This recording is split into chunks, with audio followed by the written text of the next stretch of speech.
try to make my life once again, make family. I'd worked in conflicts over the years, 20 years covering wars, so Iraq, Afghanistan, a lot of the Middle East, Africa and so on. And it suddenly seemed to me interesting that the product of some of these wars were now washing up on our shores, 21 miles away. And every now and again, I work for the channels, but every now and again I like to do something for myself that I care about or care more about. And so I just decided to go there and make a film. And I think I bumped into him on day 2, which was a fortuitous sort of meeting. So when you go out there, you are not necessarily sure what the film or the documentary is going to look like, which is perhaps more challenging than going out, you know, filming something where you have a script or you know the war or you know you have an idea of what's going to happen. What's that like as a director, going out there and not really knowing? I think all of my films are chaotic, so I slightly thrive in the chaos of it. But there is probably a plan somewhere down the line. I like observational films. I like character-led. I like meeting people. I like kind of working on my own, although I had people helping me on this, but a lot of this was on my own, just getting to know people, trying to find a way in, trying to find a character to pin a story on, trying to find a singular human story with as few characters as possible. And those are the kind of films I prefer to make, rather than multi-characters, to try and get the depth and the layers with one person. So are you actually asking Kaish all the questions yourself, and I guess doing all of the roles where in a big film production you might have different departments? You kind of like to have the control of doing it all yourself. Yeah, it's called one-man banding, or one-person banding, no gender specific, but one-person banding. And actually, I kind of started this way of making films 20 years ago in 1991, where film crews were much bigger.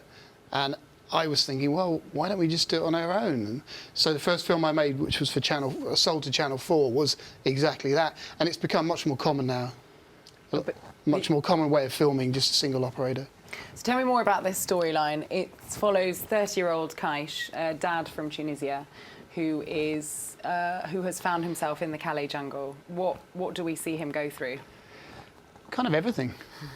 18 months or 16 months in one place. So you see, he lives. It's a life. He has to find a place to rest his head. He needs to get shelter from the elements. He needs to find food, and then he starts to build a life. And I think it's kind of interesting that a lot of the people there were relying on handouts, but for Kais, he needed to do more than that, and he needed to contribute.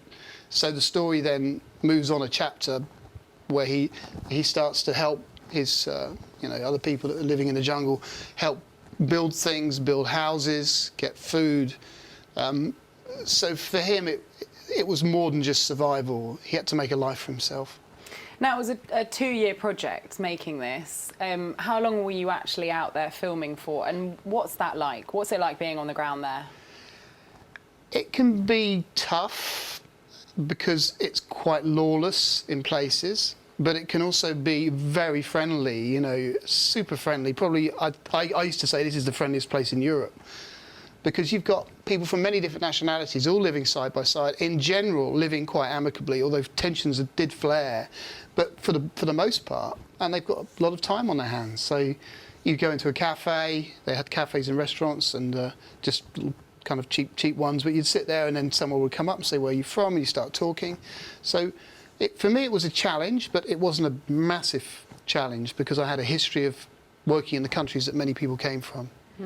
Now, as you mentioned there, I know that a lot of the places that you filmed previously are arguably more dangerous than this, but were there any moments while you were out there where things didn't really go to plan, Yeah, the end of the film, I was expecting, because he's a character that ran right the way through the 16 months. Other people came and left, but he was there for the whole time, which was great for a story. And leading right up to this eviction of 10,000 people, which is a pretty massive eviction. And I was thinking, well, we'll just see the eviction through his eyes. But he and I were arrested by the police, the CRS, who are the riot police, because I had a gas mask in the car. But all the other journalists were using gas masks. It's totally normal, but apparently it's contravening some French law. So they put me and him in the cells, and 3 people that we were with, English people, were also put in the cells. Kais and I were in a tiny little. I mean, it was probably my worst experience being in a cell, and Such a I'd covered small wars cell. for 20 years. I've never seen, and I didn't expect to see that in France. The things that were on the wall, the blood, etc., etc. You know, a single, just a hole in the ground toilet, a blanket soaked in urine. I asked them to change the blanket. They refused. Then they took it away, and I had to beg to get it back because we were cold in the night. That was, for me, that was 24 hours. And then I was deported. But for Kais, he was held for a further 3 weeks.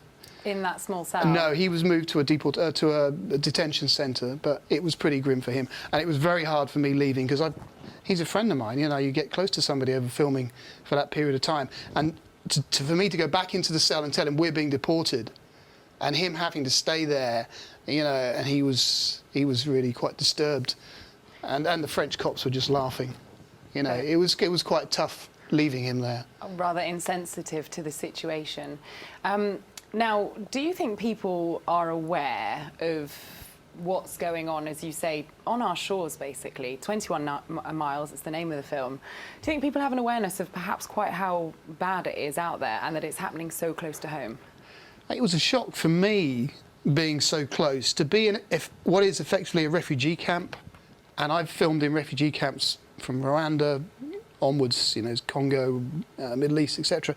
But those refugee camps were often supplied by the United Nations, looked after, you know, so they generally had a higher standard of living. But to sort of see this place, that there was no big organisations there, the Red Cross, the UN, none of them, you know, because they didn't have a mandate to work there. Humanitarian support. Yeah, there was humanitarian support, but it was much more sort of grassroots.